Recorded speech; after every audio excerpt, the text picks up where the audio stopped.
Yesterday, a terrorist open-flamed, if you will, Molotov cocktails and used a makeshift flamethrower to attack a peaceful protest, not even a protest, a peaceful vigil, if you will, in honor of the Israeli hostages that are still in captivity, are still being held.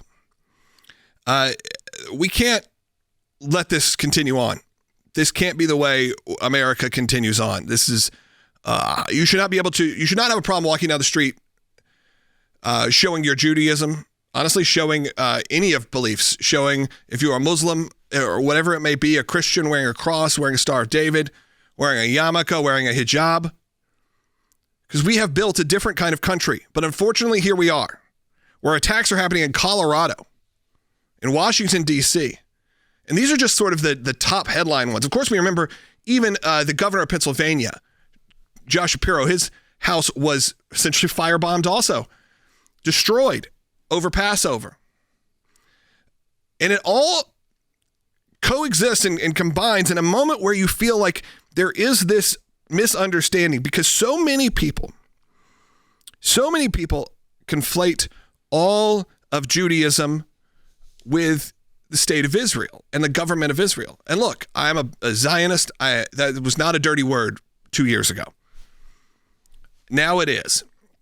They've corrupted the entire movement, and they have made the goal, by the way. The goal is not to protect and free the Palestinian people. I would love that to be the case. It is to keep Hamas in power and to inflict terror around the world and destroy the Jewish people. Since the weeks following October 7th, and it was an organized group called Run for Their Lives that host both like walking vigils as well as some like 5K type events where they're doing this to raise awareness specifically of the hostages that are still held by Hamas.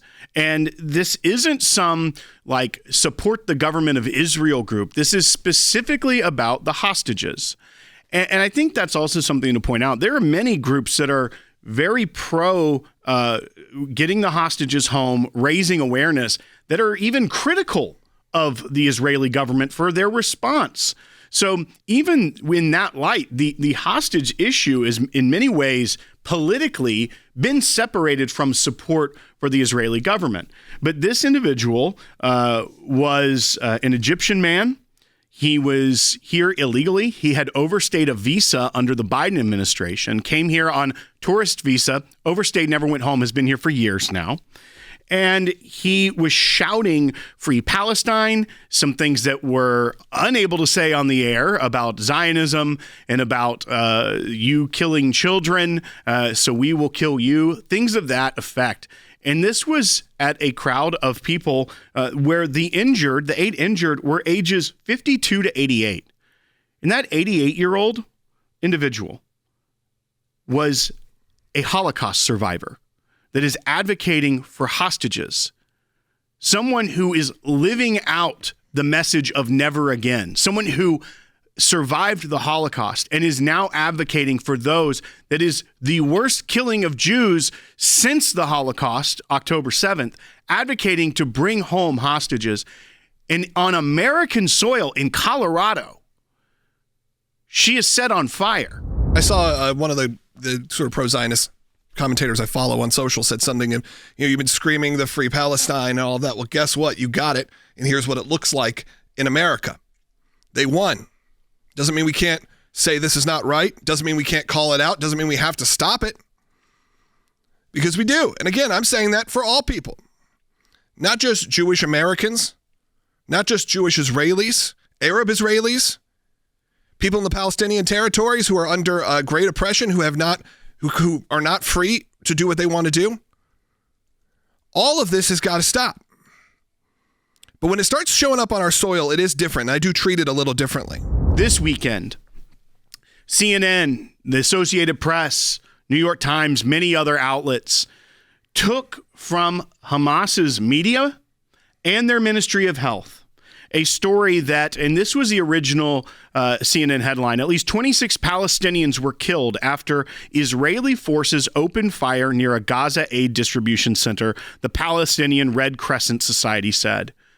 Then they had to update their story. Yeah, just a couple hours later. And said, update, at least 31 Palestinians were killed amid chaotic scenes near an aid site run by a U.S.-backed private foundation in Gaza, according to the Palestinian Ministry of Health, Hamas.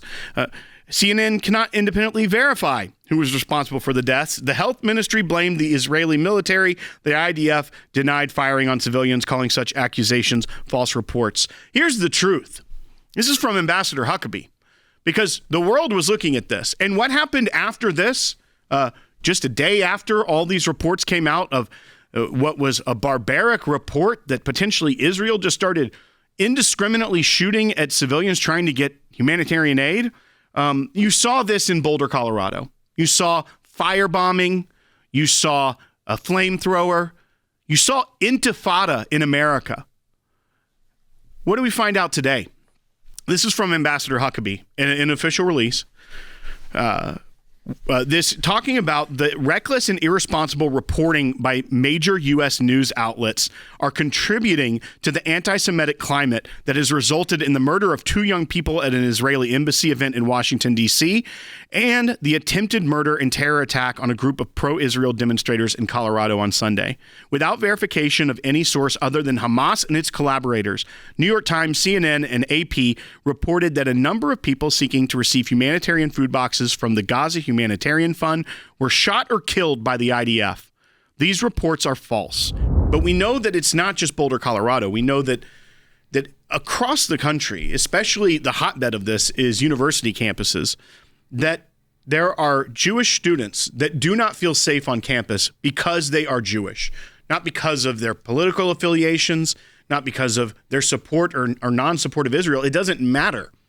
That those who want to spread this hate will target individuals just because they are Jewish. And Cece, we have been fighting for the rights of Jewish students and Jewish faculty on college campuses for decades. Yes. We have won many cases where there was discrimination against students or faculty that were Jewish. Yes. And we are not going to stop that fight. As a matter of fact, we have a new client. Yep. That this is the very early stages, but we are going to fight for her right to exist in some ways on campus as a Jewish student. And just I want to talk just broadly, because we'll be getting more into it in the coming weeks as more materializes. But we're starting that fight right now for a law student. Right, in New York. And as you can imagine, this law student has fears of safety, and rightfully so. We've seen it over and over that definitely the student has a justified fear of being safe on campus. And so far, the school really hasn't done much. They're pushing to meet with attorneys. That's basically all they want to do. So, of course, the ACLJ is going to be there.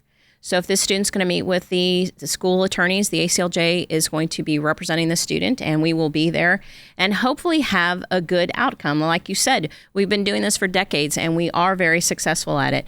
And what's really sad, what bothers me the most is when you look at what's going on in the United States and all the anti-Semitic attacks that are happening, where we can go back to, sadly, is an international body that is setting the standard for this.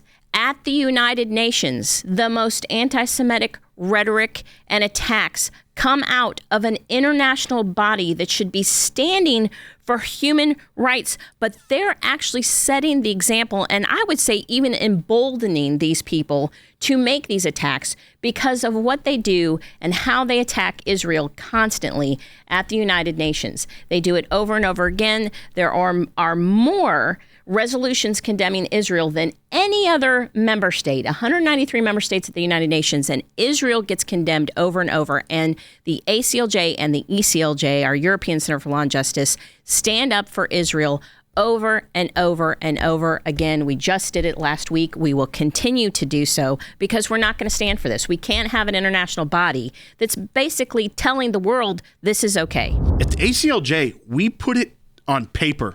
Yeah. And we have our attorneys go and speak it. That takes courage, and that's us speaking for the ACLJ membership and donors. Those of you that give to the ACLJ, we are carrying your voice and your courage to stand up for Israel when we go to the UN and say these things, speak truth to the evil that exists in this world. So we thank you for supporting us in that, because it's not an easy task. I know Cece has gone and done that very thing. And I don't know many people who would have the courage to go into the most hostile of places and speak truth to that evil, knowing what goes on there and what comes out of the UN.